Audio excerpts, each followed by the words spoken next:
दो पार्टियां टक्कर में तो थीं, बीजेपी और कांग्रेस। आम आदमी पार्टी की एंट्री हुई है, तो अब तीनों पार्टियों से मैं दो सवाल सबसे पहले पूछना चाहूंगी, फिर मैं बातचीत के सिलसिले को आगे बढ़ाऊंगी। हिंदुत्व का मुद्दा है, तो आप तीनों ही पार्टियां हिंदुत्व के मुद्दे को लेकर क्या चुनाव में उतरेंगी? ये एजेंडा है बीजेपी? देखिए, भारतीय जनता पार्टी ने धर्म के आधार पर कभी राजनीति नहीं करी है जी। और हिंदुत्व कोई धर्म नहीं है। सुप्रीम कोर्ट ने भी इसकी व्याख्या करी है। हिंदुत्व एक जीवन पद्धति है और जीवन पद्धति के आधार पर इसलिए उसको हिंदुत्व को व्यापक परिप्रेक्ष्य में देखे जाने की जरूरत है। उसको धर्म के साथ में, राजनीति के साथ में सर, ये परिप्रेक्ष्य जरा बताइए। ये राहुल गांधी जो परिप्रेक्ष्य समझा रहे हैं, हिंदुत्व वो है? अब राहुल गांधी जी देखिए, संसद में जो हिंदुत्व चल रहा है, हिंदुत्व वो है या बीजेपी का हिंदुत्व क्या है? और वो कौन सा हिंदुत्व जिसको लेकर आप मैदान में उतरेंगे, वो जरा समझा दीजिए, क्योंकि हिंदुत्व को लेकर परिभाषाएं बहुत अलग अलग आ गई हैं। वही मैं कह रहा हूं कि भारतीय जनता पार्टी का हिंदुत्व कोई अलग नहीं है और सुप्रीम कोर्ट ने भी जो कहा है कि हिंदुत्व एक जीवन पद्धति है, उस आधार पर भारतीय जनता पार्टी चलती है और भारतीय जनता पार्टी उस आधार पर मानती है। भारतीय जनता पार्टी हिंदुत्व को सांप्रदायिक आधार पर नहीं मानती है। जिस प्रकार से कांग्रेस ने लगातार इतने वर्षों तक तुष्टीकरण की राजनीति करती रही, एक संप्रदाय विशेष के प्रति उनका जो जिस प्रकार से राजनीति करते रहे, वो हिंदुत्व भारतीय जनता पार्टी का हिंदुत्व नहीं है। यानी हिंदुत्व मुद्दा तो रहेगा, हिंदुत्व तो मुद्दा रहेगा। ये देश हिंदुस्तान है, इस देश में अगर हिंदुत्व मुद्दा नहीं रहेगा तो कहाँ रहेगा क्या? ठीक। काजी निजामुद्दीन, आपको क्या लग रहा है, हिंदुत्व मुद्दा आपके लिए रहेगा या नहीं रहेगा? या राहुल गांधी वाला हिंदुत्व आप उसको परिभाषित करके समझाते लोगों को नजर आएंगे कि इनका हिंदुत्व अलग है? कांग्रेस पार्टी ने जब कभी राजनीतिक अपना एजेंडा रखा है तो वो हमेशा आर्थिक नीतियों पर रहा है। हमारा उत्तराखंड का आने वाला चुनाव में हमारा मुद्दा बेरोजगारी, जो उत्तराखंड को जम्मू कश्मीर के बाद दूसरे नंबर पर बेरोजगार स्टेट के तौर पर उत्तराखंड है, ये हमारा इशू होगा। महंगाई हमारा इशू होगा। हरिद्वार में कुंभ हुआ और 1200 करोड़ रुपए एलोकेट किए गए उत्तराखंड सरकार ने किए और 100 करोड़ रुपए भी उत्तराखंड सरकार खर्च नहीं कर पाई वहां, जबकि पूरी दुनिया से वहां पर हिंदू ही आने थे और अव्यवस्थाएं वहां पर रहीं। कुंभ का घोटाला हुआ, आपके सामने वो सब चीजें खुली, परतें खुली। चार धाम यात्रा सुखद हो और चार धाम यात्रा में लोगों को, स्थानीय लोगों को रोजगार मिले और आने वाले तीर्थयात्रियों को सुविधाएं मिले, उस तरह की नीति को लेकर कांग्रेस पार्टी आगे चलना चाहती है।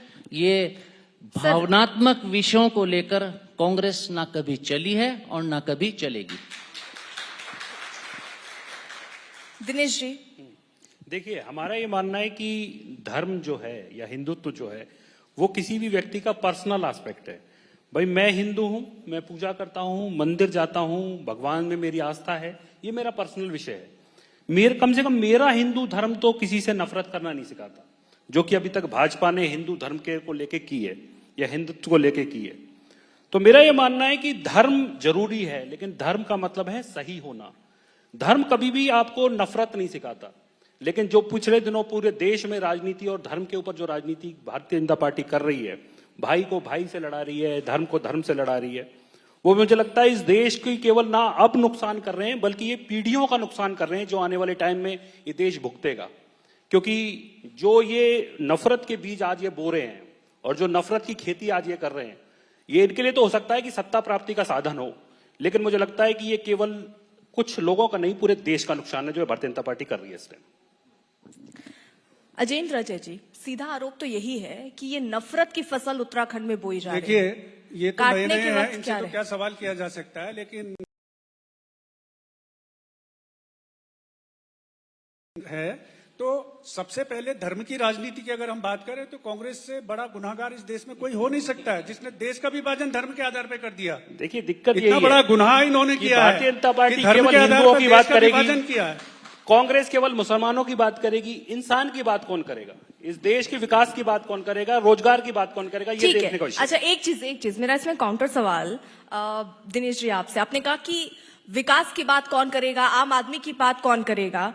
आप भी तो कह रहे हैं कि आध्यात्मिक राजधानी बनाएंगे। बिल्कुल, यहाँ धर्म की बात आध्यात्मिक नहीं राजधानी की। जो आपने तो नहीं अपनी कि सुविधा विकास के का हिसाब एजेंडा से लेकर कहते आए। हैं। जहां देखिए, इनको आध्यात्मिक जहां राजधानी इनको का आप हिंदुत्व की मतलब बात करनी समझिए। होती है वहां हिंदुत्व की बात देखिए, करेंगे। बिल्कुल। उत्तराखंड में आकर के आध्यात्मिक मैं- राजधानी की मैं बात तो करते कह रहा हैं। हूं कि हिंदुत्व दिल्ली की में बात कुछ और होनी चाहिए। राजनीति करते हैं, लेकिन जब आप जैसे भाई से कांग्रेस भाई को करती है। लड़ाने की बात कांग्रेस के करते हैं लोग तब भी वही कैसे करते होगा? हैं। कहीं राहुल गांधी जनेऊ पहन मैंने करके आ बिल्कुल जाते आपको बोला हैं, कहीं कि अपना धर्म गोत्र एक बताते हैं। personal अरे विषय है। आप हिंदू हैं, आपको जनेऊ दिखाने की क्या जरूरत है? मैंने तो आज तक कभी जनेऊ नहीं दिखाया।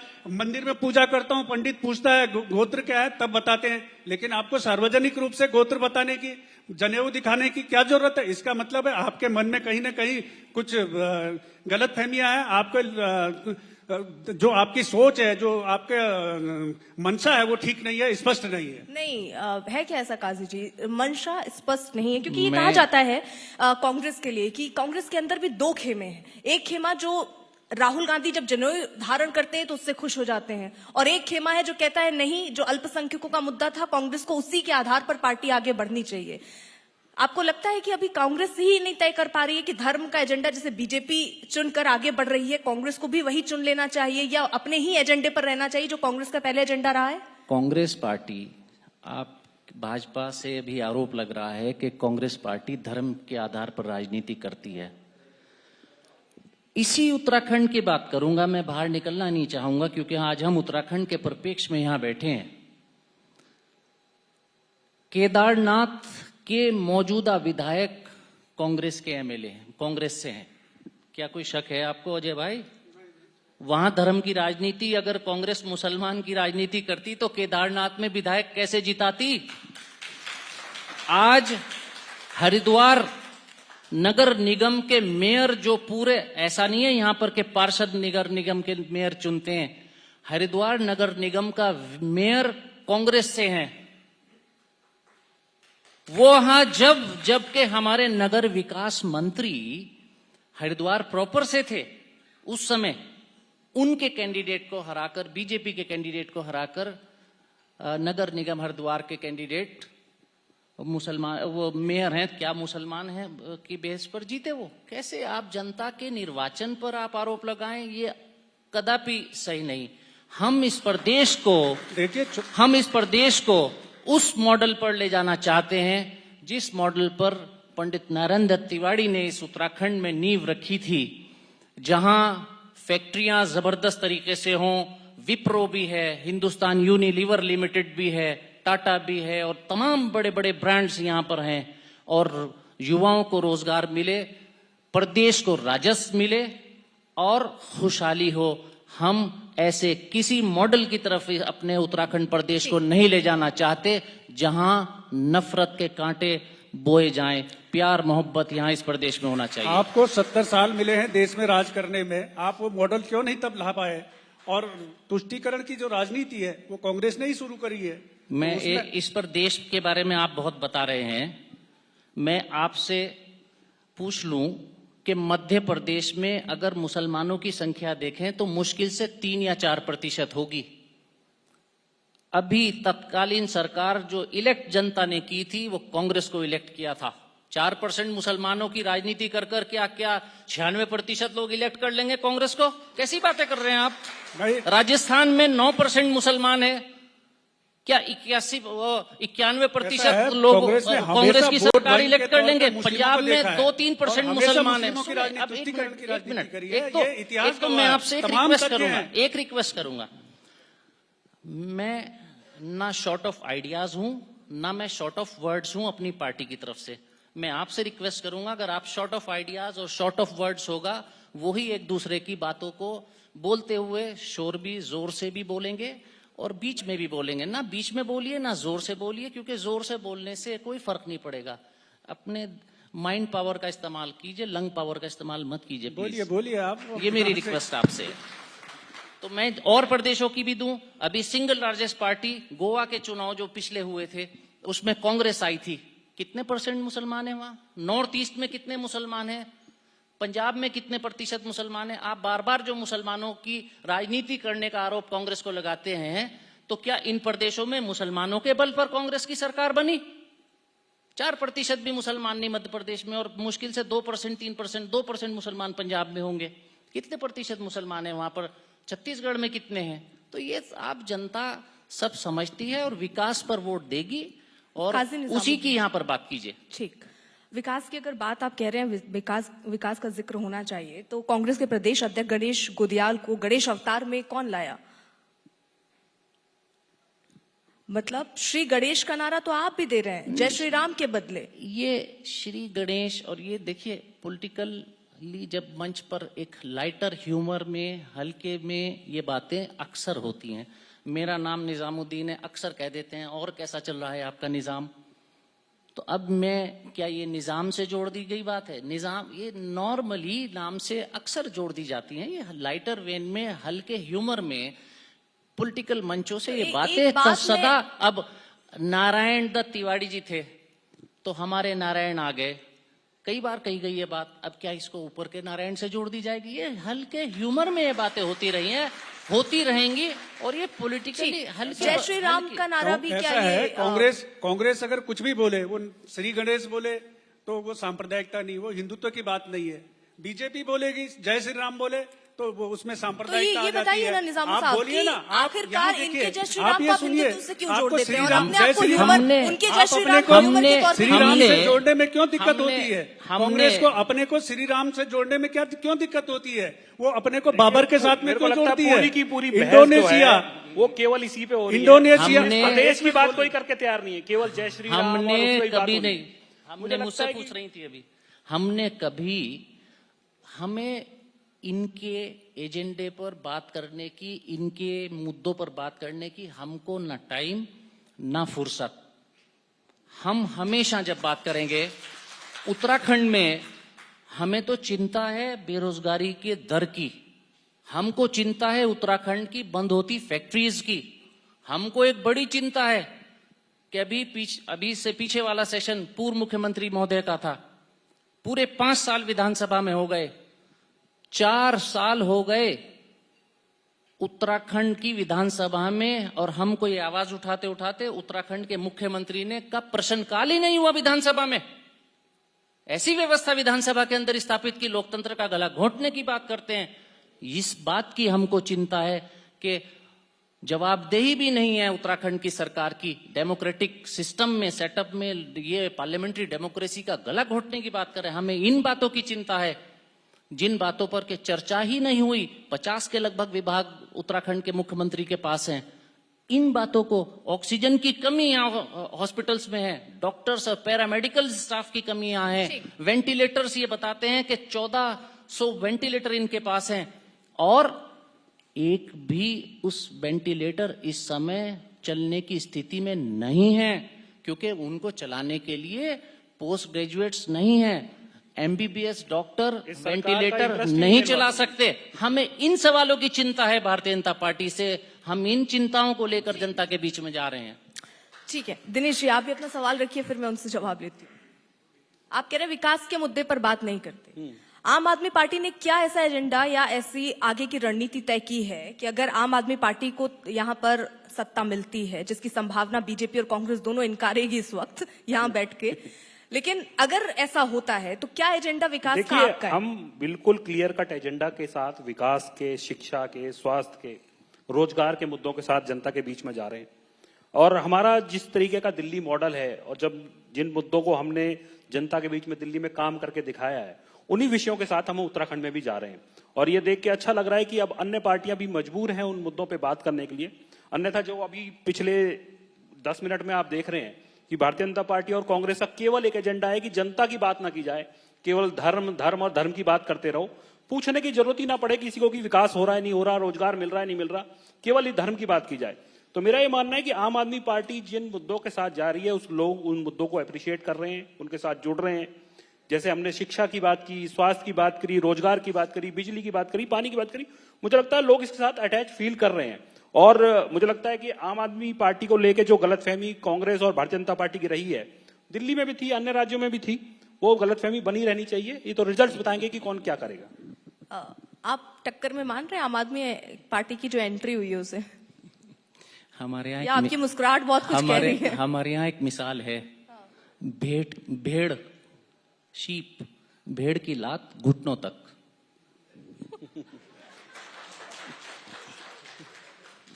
दिनेश जी भी केवल देखिए, मुस्कुरा रहे हैं। जवाब मैंने तो कहा ना कि इनको ये गलतफहमी बनी रहनी चाहिए। कल जब चंडीगढ़ के रिजल्ट्स आए उससे पहले इनकी गलतफहमी ऐसी अभी बनी हुई मैं- थी। देखिए, मेरा- मैंने आपको मेरा फोकस बीजेपी से बात करने पर काजी है। जी, आपने अपनी बात रखी, मैंने पूरे टाइम दिनेश दिया जी ये आपको। बड़ी बात कह रहे हैं। वो कह रहे हैं बात करना भी वो केवल बीजेपी के साथ कर रहे हैं, नहीं, आम देखिए, आदमी पार्टी के साथ तो बात भी नहीं करना चाह रहे हैं। ये इनका अहंकार है, ये इनका अहंकार है और मेरे को लगता है कि इसका जवाब जनता जरूर देगी जैसा अहंकार इन्होंने दिखाया। और मेरा तो ये मानना है कि लोग कांग्रेस को जो वोट दे रहे हैं वो इनडायरेक्ट वे में बीजेपी को ही दे रहे हैं, क्योंकि इनके विधायकों को तो ये भरोसा नहीं है कि जीतने के बाद ये कितनी देर में भाजपा भारतीय जनता पार्टी में शामिल हो जाएंगे। पिछले दिनों करीबन यानी 190 विधायक। आपने तो अलग नैरेटिव सेट कर दिया। यहाँ पर ओवैसी को बी टीम बोला जाता था, एबी का बहुत खेल चल रहा था। देखिए- आपने यहाँ बीजेपी और कांग्रेस को ही एबी बना दिया है। देखिए, आप पिछले दिनों भारतीय जनता पार्टी के 190 विधायक कांग्रेस में शामिल हुए हैं, तो क्या ये गारंटी के साथ बोल सकते हैं कि आज जो विधायक इनके उत्तराखंड में जीतेंगे वो इनकी पार्टी में रहेंगे? कोई गारंटी नहीं ले सकता। हो सकता है कि वो जीत के फिर भारतीय जनता पार्टी की सरकार बना दें। तो ऐसी कांग्रेस पार्टी को लोग वोट क्यों दें जिसका कि यही नहीं पता कि उनका कौन सा विधायक का भारतीय ये जनता पार्टी सवाल शामिल तो हो बहुत जाएगा। है, क्योंकि हाँ, चाय पर तो मैं चर्चा इन्हीं- आप भी करते देखिए, इसका उदाहरण हैं, लेकिन अपने कर्नाटक है, नेताओं को गोवा रोक नहीं है, पाते मध्य हैं। प्रदेश मैं है, सब जगह। इनके इसी सवाल का जवाब ही दे देता हूं। यकीनन पिछले दिनों देश का लोकतंत्र कमजोर हुआ और सभी ने उस लोकतंत्र को कमजोर होते देखा। पार्टियों में शिफ्टिंग्स हुई और उसकी गलती हमेशा सेंटर पर रहेगी, बनी रहेगी। सिंगल लार्जेस्ट पार्टी को हमेशा एक मौका मिलता है। हर एक सरकारी आयोग की रिपोर्ट हो या किसी की हो, अब गोवा और अरुणाचल प्रदेश वहां कांग्रेस को सरकार नहीं बनाने दी, तो फिर हॉर्स ट्रेडिंग को ये लोग मौका मिलता है। कांग्रेस के पास इतने थे तो कुछ गए, यकीनन गए। मैं एक मिनट, पंजाब में आप एक लोकतंत्र मिनट की सुन तो कमजोरी है। लीजिए। नहीं, अबे ये सुनिए, कांग्रेस अब मैं की बीच में नहीं बोला, अब आप भी सुनिए। पंजाब में आपके कितने एमएलएज थे, कितने एमएलएज ने पार्टी छोड़ी, जरा आप जवाब दें। आपका मतलब आप पार्टी जवाब दे। क्या आपके एमएलएज नहीं गए? ये लोकतांत्रिक सिस्टम बिगड़ा है, इसमें कोई शक नहीं। हाँ, हम अब आने वाले वक्त में हम आने वाले वक्त में मैंने इसको एक्सेप्ट कर रहा हूं। ठीक, मैं यानी कोई आप बहस ये नहीं कह कर रहे रहा हैं हूं। खरीद हम इस फरोख्त होती सेटअप, है। इस सिस्टम में हम लोगों की एक निगाह बनी हुई है। ठीक, हम काजी उन लोगों साहब। को ही चयनित करने की कोशिश करेंगे जो पार्टी के साथ निष्ठापूर्वक ठीक, बने ठीक, रहे। नहीं, नेताजी, काजी एक साहब, मिनट, एक एक मिनट, सेकंड, मेरा जवाब काउंटर दें, एक सवाल, मिनट, फिर काजी एक जी, सेकंड। बहुत बहुत, देखिए, काजी जी काजी ने बहुत साहब, आरोप इससे लगा बड़ा दिया। काजी उनका साहब, एक मेरा जवाब एक दे रहा काउंटर, हूं। मतलब आप यही कह रहे हैं ना, उनका खरीद एक सवाल फरोख्त का जवाब होती दे है। रहा हूं, सर, उनका एक जवाब दे रहा देखिए, हूं। सर, इन्होंने एक कहा मिनट, खुद ही मेरा एक्सेप्ट काउंटर कर रहे हैं कि सवाल है, पिछले मेरा एक दिनों काउंटर सवाल में है, सर, एक लोकतंत्र बहुत कमजोर हुआ है। काजी जी, आपको याद दिलाना चाहता हूं, आपातकाल को याद करिए। इससे बड़ा दुर्भाग्यपूर्ण घटनाक्रम इस देश के अंदर में कोई हो सकता है क्या? ठीक, काजी इमरजेंसी साहब। में आपने देश का गला घोट दिया, लोकतंत्र का गला घोट दिया, ठीक, संविधान की धज्जियां उड़ा दी। काजी साहब, इससे आपने कहा खरीद कब फरोख्त लोकतंत्र हो रहा हुआ है, आपने इस बात का जिक्र किया ना, खरीद फरोख्त हो रही है। मैंने अभी इससे भी आगे एक कदम मैं आपको ले जाता हूं। नहीं, पहले एक कदम हम पीछे पे बात कर ले। एक मिनट। खरीद फरोख्त पे बात हुई कि नहीं हुई, एक मुझे ये मिनट बताइए। सुनिए। और मुझे ये बताइए कि आपने आम आदमी पार्टी को बता दिया, आपने बीजेपी को बता दिया, यानी अगर वो आपकी पार्टी को छोड़कर आम आदमी पार्टी में कोई चला जाए या बीजेपी में चला जाए तो वो खरीद फरोख्त है। अगर आपकी पार्टी में कोई वापस आ जाता है या बीजेपी का कोई कैंडिडेट आपकी पार्टी में आ जाता है तो वो विचारधारा की बदलाव, वो विकास से संतुष्टि नहीं है, वो मन बदल कर आया है, विकास की तरफ आया। ऐसा क्यों? खरीद फरोख्त सिर्फ दो पार्टियां कांग्रेस की तरफ से नहीं होती? ऐसा अभी हाल फिलहाल उत्तराखंड में यशपाल आर्य जी और उनके बेटे संजीव आर्य जी भारतीय जनता पार्टी को छोड़कर आए कांग्रेस में। खरीद फरोख्त हुई? अब मैं आपसे कहने जा रहा हूं। 8 विभागों के मंत्री थे यशपाल आर्य जी। कौन जरा सा दिमागदार इंसान ये कहेगा कि 8 विभागों का मंत्री छोड़कर आएगा विपक्ष में? मुख्यमंत्री इसमें का खरीद लालच फरोख्त हो कहाँ? तो ये- हो पांच ये साल कहाँ? लगातार मंत्री रहे। ये कहाँ कांग्रेस ने विचार? आलोचना करी अब 5 बीच साल। में, अब बीच में एक नहीं, मिनट, नहीं, एक आप पूरी मिनट, बात अब फिर कीजिए ना। अब आप एक बात सुनिए। आठ आपको फिर विभाग मैं कब कह रहा हूँ छोड़े? बीच में सर, मौका। 8 विभाग कब छोड़े? अब एक बात सुनिए, कौन छोड़कर आएगा? तो ये तो खुद सिद्ध करता नहीं, है खरीद आपने फरोख्त कहाँ अच्छा होती ऑफर है। दे अब दिया होगा। हम इसमें एक और चीज कहना चाहते हैं। सर, देखिए, कांग्रेस की तरफ से ऑफर अच्छा आ एक गया चीज होगा। और हम कहना नहीं, चाहते हैं इसी बात पर, इसको आगे मैं कैरी फॉरवर्ड कर रहा हूं। लोकायुक्त बिल उत्तराखंड में कांग्रेस लाई थी, इन्होंने लोकायुक्त गायब कर दिया। 100 दिन में फिर इन्होंने लोकायुक्त लाने की बात कही थी। हम उसको पिछले 5 साल से ढूंढ रहे हैं कि वो विधानसभा में टेबल हुआ, और टेबल होने के बाद हमने सर्वसम्मति से, हमारे नेता प्रतिपक्ष ने, कांग्रेस ने उसको सपोर्ट किया। अचानक ही संसदीय कार्य मंत्री उठते हैं और कहते हैं इसको सेलेक्ट कमेटी को सौंप दिया जाए। सेलेक्ट कमेटी को सौंप दिया, फिर वो टेबल हुआ, फिर टेबल होने के बाद गायब हो गया। मैं इस लोकायुक्त बिल को इस समय, इस वक्त, इस प्लेटफॉर्म पर इस वक्त याद यूं कर रहा हूं कि अगर मजबूत लोकायुक्त होगा तो भ्रष्टाचार नहीं होगा, और भ्रष्टाचार नहीं होगा तो यकीनन खरीद फरोख्त नहीं होगी। बीजेपी जवाब दे, कहां है लोकायुक्त? आप जीरो टॉलरेंस बात कहकर आए थे, आप जीरो टॉलरेंस बात कहकर आए थे, भ्रष्टाचार की चर्चा करना कांग्रेस के लोगों को शोभा नहीं देता है। उनका इतिहास ही भ्रष्टाचार के दलदल में रहा है, और इतने बड़े घपले घोटाले उनके अगर यहाँ पर चर्चा की जाए तो समय भी पूरा नहीं होगा। काजी जी याद कीजिए, कौन सी सरकार है आपकी, केंद्र की हो या हम प्रदेशों की उत्तराखंड हो? में बात कर रहे हैं, कोई हम ऐसी कह सरकार रहे नहीं रही हैं, है हम जो 5 साल से लोकायुक्त मांग रहे हैं। कहाँ है लोकायुक्त? बेदाग रही हो, कहाँ है लोकायुक्त? घोटाले भारतीय घपले जनता पार्टी में रहते हैं, वही तमाम कांग्रेस में आरोप रहते हैं। प्रत्यारोप कांग्रेस अब की फिर सरकारों तंत्र पर शुरू हो गया है। कांग्रेस तो ये कांग्रेस के हर बड़े 5 बड़े साल के नेता बाद जेलों के अंदर आप ये रहे कहते हैं कि भ्रष्टाचार ही भ्रष्टाचार लोग हैं। के मुद्दे पर लेकर उसके के बाद फिर केंद्र उनको के शामिल कर मंत्री लेते के हैं। जेलों के अंदर में रहे हैं, तो इनको तो शोभा नहीं देता है कि भ्रष्टाचार की चर्चा करें।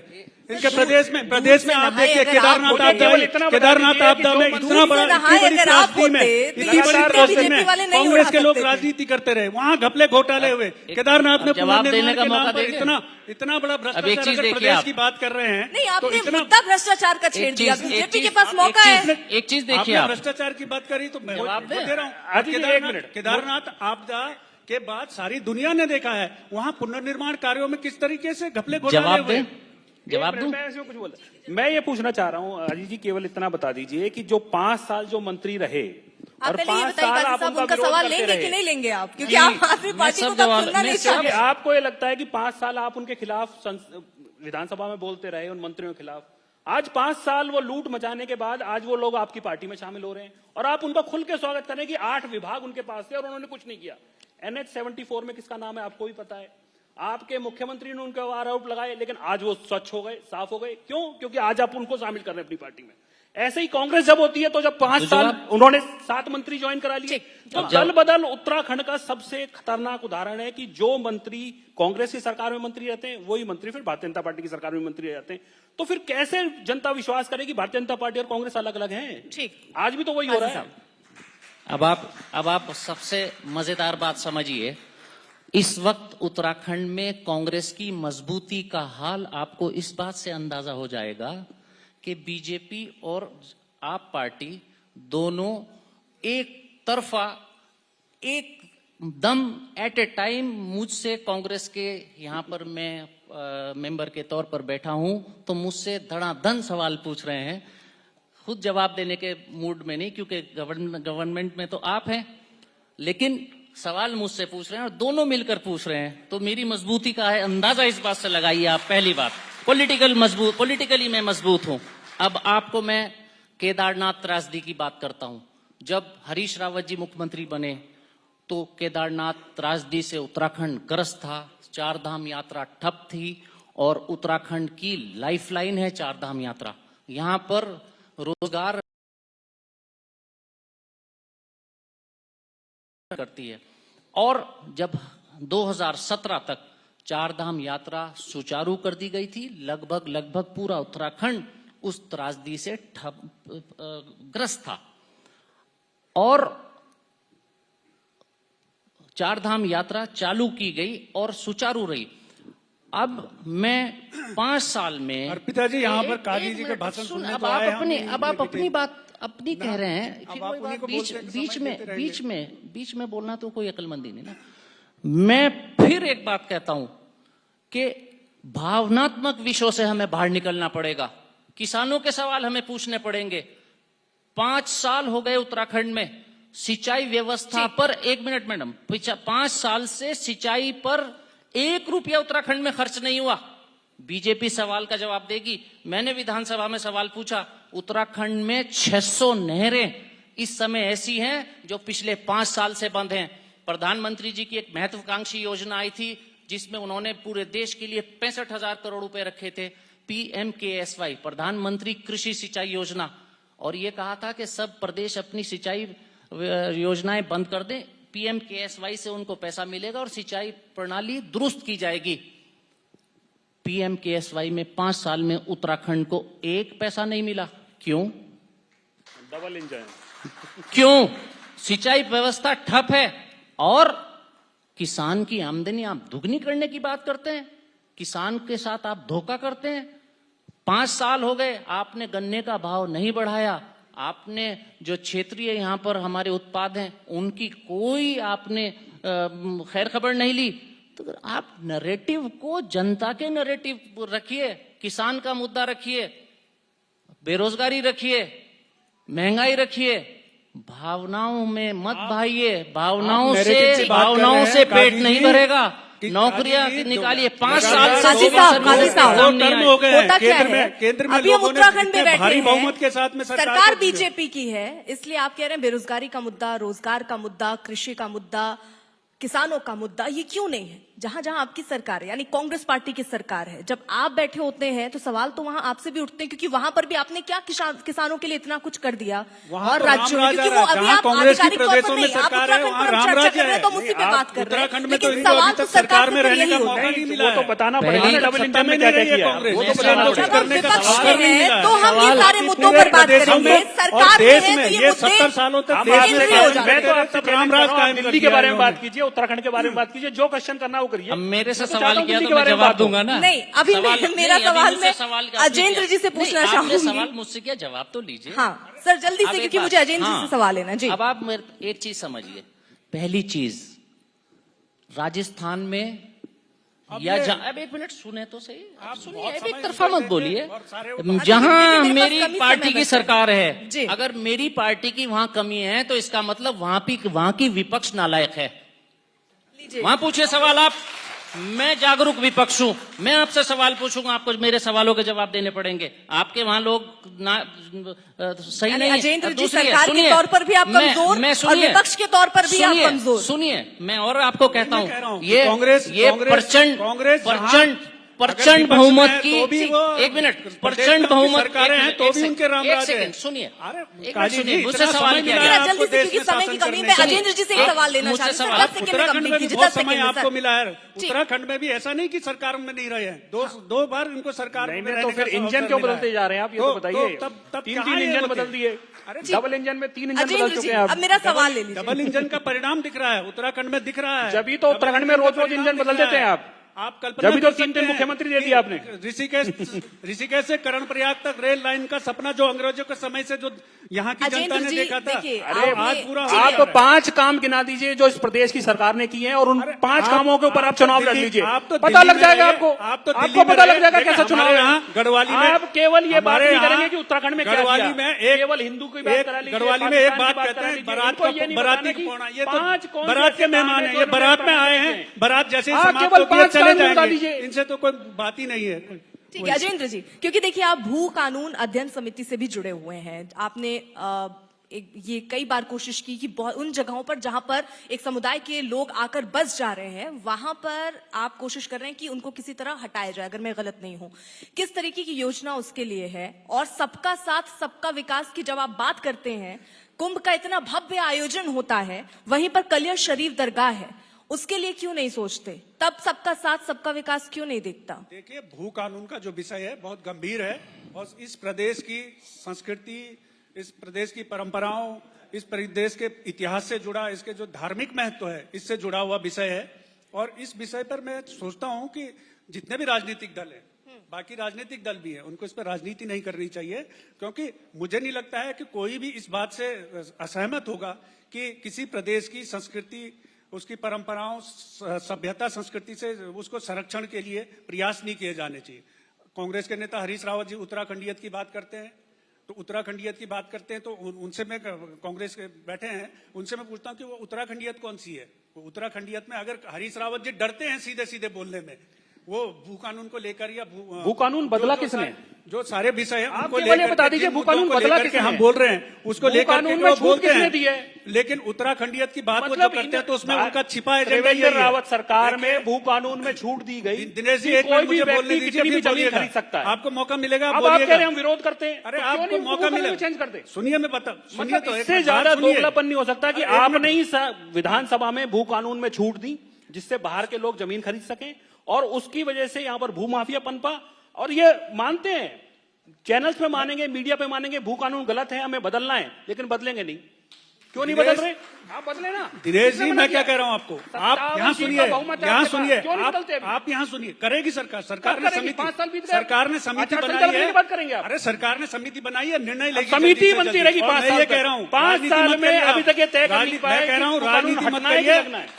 कांग्रेस भी चाहे करे आप ना। हो, चाहे बाकी दल हैं, उनको आचार संहिता मैं लगने कह के रहा बाद हूँ, करेंगे। आज तक उन्होंने अपना मंतव्य, अपना व्यू क्यों नहीं जनता के सामने रखा? अरे वो क्या चाहते हैं? मंतव्य तो रखा हुआ है। केवल राजनीति आपको बताइए आपका क्या के है? तौर पे राजनीति करने के, राजनीति के रूप में वो ले जो- रहे हैं। कानून पे क्या जो- व्यू है वो बता दीजिए। अपना स्पष्ट मंतव्य रखिए जो कि क्या इस चाहते समय हैं उसमें भू इस समय कानून में। राजनीतिक उत्तराखंड की राजनीति में जो दोनों ना 3 में ना 13 में आपस में बहस कर रहे हैं। अरे पूछना मुझसे पूछो, मैं जवाब दूंगा आपके सवालों का। काजी जी इतना अहंकार अच्छा नहीं है, आप अपनी बात रखिए। आप ये समझिए कि ये प्रचंड बहुमत की उत्तराखंड की कांग्रेस भाजपा सरकार प्रचंड बहुमत की सरकार है और देश के इतिहास की सबसे कमजोर सरकार है।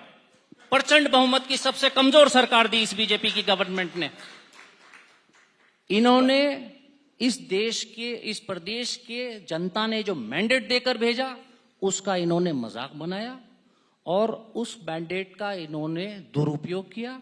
और दुरुपयोग यूं किया कि आप किसी हॉस्पिटल को देखिए, आप कहीं रैंडमली कहीं चले जाइए, वो हॉस्पिटल एक रेफरल सेंटर के तौर पर काम करता हुआ पाया जाएगा, चाहे वो सीएचसी हो, चाहे पीएचसी हो, चाहे वो जिला अस्पताल हो। और अफसोस की बात यह, चाहे एम्स हो, चाहे एम्स हो, उत्तराखंड ऋषिकेश का एम्स जो है वो भी एक रेफरल हॉस्पिटल के तौर पर है।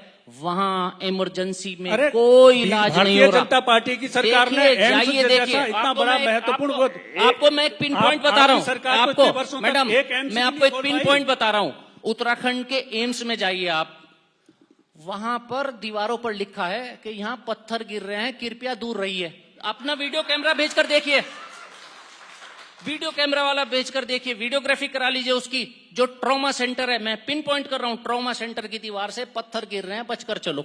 आप यहाँ पर कुछ भी बोल सकते क्या हैं। हो? अरे मैं कुछ भी नहीं बोल रहा हूं, मैं ऑन रिकॉर्ड बोल रहा हूं। दिखवाइए आप काजी जाकर। साहब, अब वो कहेंगे कम से कम हमने इतना मेंशन तो किया कि यहाँ पत्थर गिर रहे हैं और आप अवेयर रहिए। भारतीय आप जनता ये समझिए, ये समझिए कि हरिद्वार, आपने कलियर शरीफ की बात की, ये कलियर शरीफ के बारे में क्या बात करेंगे? ये हरिद्वार और ऋषिकेश के साथ जिन्होंने गलत किया, ये कलियर शरीफ के बारे में क्या जाने? ये धर्म की बात तो ये भावनाओं की बात करते हैं, धर्म की बात नहीं करते। भावनाएं भड़काने की बात कर सकते हैं। मैंने कहा कि कुंभ के लिए 1200 करोड़ रुपए एलोकेट किए गए, आप 100 करोड़ रुपए नहीं ला पाए। क्यों?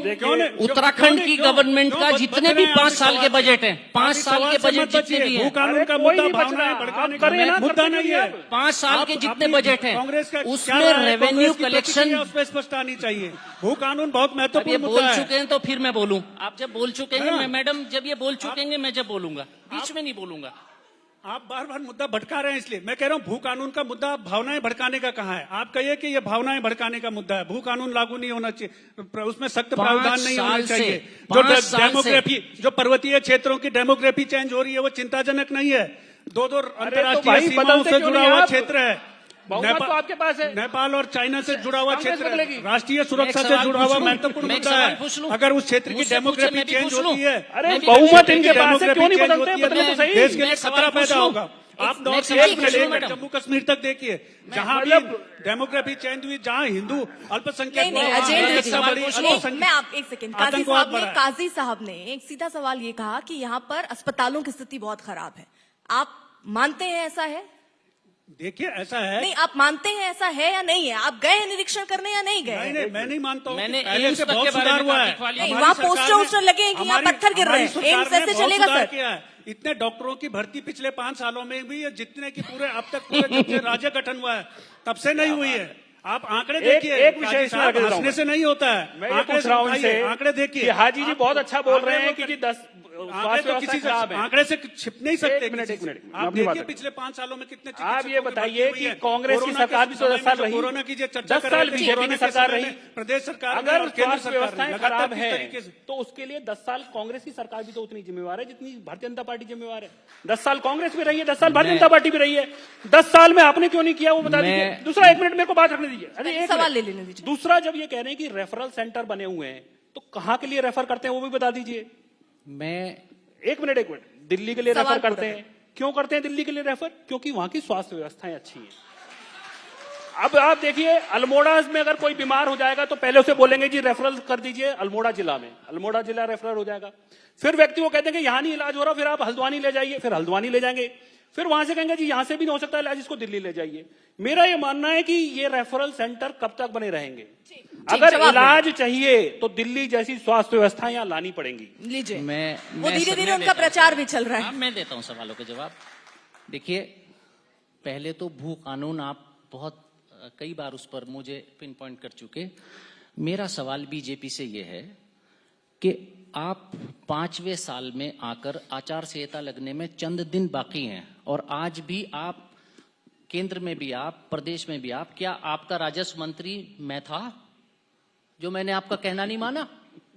आपने क्यों अपने एजेंडे के अनुसार से मुझसे क्यों यहां बहस कर रहे हैं? आप अपने राजस्व मंत्री और अपने मुख्यमंत्री से क्यों नहीं बहस की? 5 साल आपने क्या किया आपकी सरकार ने? ये आपकी सरकार की नाकामयाबी है, जो मैं कह चुका कि प्रचंड बहुमत की सबसे, देश की सबसे कमजोर सरकार आपने यहां उत्तराखंड को दी है।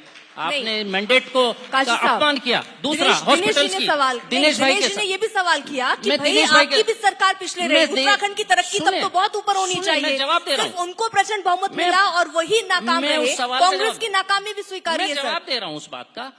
जो दिल्ली रेफर किए जाते हैं, दिल्ली नहीं चंडीगढ़ भी रेफर किए जाते हैं, एम्स और पीजीआई या सफदरजंग हॉस्पिटल्स में रेफर किया जाता है। महाराज, आपके बनाए हुए एक भी मोहल्ला क्लिनिक में यहाँ का कोई आदमी रेफर नहीं किया जाता। आप रिकॉर्ड उठा के देख वहां लीजिए, कोई रेफर नहीं किया जाता वो तो आप- मोहल्ला क्लिनिक में। महाराज समझे? जानकारी और के लिए दूसरी बता बात दूं ये कि समझिए, सुनिए, मोहल्ला क्लिनिक में रेफरल नहीं होते। वहां महाराज, कोई नहीं बिल्कुल रेफर होता। मोहल्ला क्लिनिक अब एक में बात रेफरल की सुनिए, जरूरत नहीं है। जब जैसी जरूरत थी हमारे टाइम पर कांग्रेस की हुकूमत में, वो हॉस्पिटल्स जबरदस्त तरीके से काम करते थे। आज हम पोस्ट कोविड यहाँ पर बैठे हैं, कोरोना की आहट के समय बैठे हैं। ऐसा लग रहा है पिछले 5 साल में 3 सब कुछ साल में, खराब हो पिछले गया। 2 साल में, पिछले 2 साल में हेल्थ केयर के तमाम चीजें बदल गए। सामान्य व्यक्ति उस काजी समय वेंटिलेटर के बारे में नहीं जानता था, ऑक्सीजन की जरूरत सामान्यतः बहुत कम पड़ती थी। लेकिन आज की तारीख में एक अदना सा आदमी, छोटे छोटे बच्चे भी वेंटिलेटर का नाम सुन चुके। तो आज की स्वास्थ्य सेवाओं में पिछले 2 साल में इतनी चेंजेस आ गए, वो अपग्रेडेशन की सख्त जरूरत है, जिसमें बीजेपी की गवर्नमेंट नाकामयाब रही। और आप केजरीवाल जी की सरकार तो दिल्ली में ऑक्सीजन की कमी का रोना केंद्र के सिर फोड़ते सरकार में रहे केंद्र और राजस्थान की बात में कर दूं, सुनिए, राजस्थान की बात में कर दूं, भीलवाड़ा मॉडल का आपके चैनल से लेकर और वर्ल्ड हेल्थ ऑर्गेनाइजेशन तक और माननीय प्रधानमंत्री जी तक ने भीलवाड़ा मॉडल राजस्थान की तारीफ कोविड के टाइम में की है। अजेंद्र जी, मैं कह रहा हूं कि आज ये इतने काजी जी सब कुछ आरोप कांग्रेस पे लगा रहे हैं, भाजपा पे लगा, क्या इनकी सरकारें नहीं थी क्या इतने समय से देश में? इनका ये अपने सरकारों का भूल जाते हैं कि इन्होंने क्या किया। इनके समय में एक एम्स था, आज देश में कितने एम्स हैं?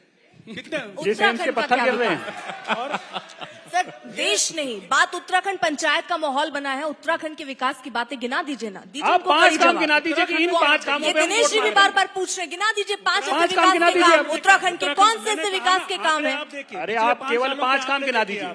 पिछले 5 सालों के आंकड़े देखिए, स्वास्थ्य सेवाओं में अरे कितना आप सुधार हुआ है। काम तो बता दीजिए कि हमने ये कितना- काम किया है। सबसे बड़ी जो यहाँ पर सबसे ज्यादा किल्लत जो चिकित्सकों को रहती थी, तो आप पिछले बोलिए 5 ना कि सालों हमारे में- काम के सर आधार पर आपने वोट दे 1 दीजिए। साल भर्ती हुई में है। 3 मुख्यमंत्री बना दिए, 12 साल में 7 मुख्यमंत्री, एक साल में 3 नहीं, 12 और साल में आप 7 विकास मुख्यमंत्री की बदले बात उन्होंने। नहीं बता पा रहे, देखिए, 5 ऐसा है काम नहीं कि गिना पा रहे हैं सर। 12 साल में 7 कांग्रेस मुख्यमंत्री।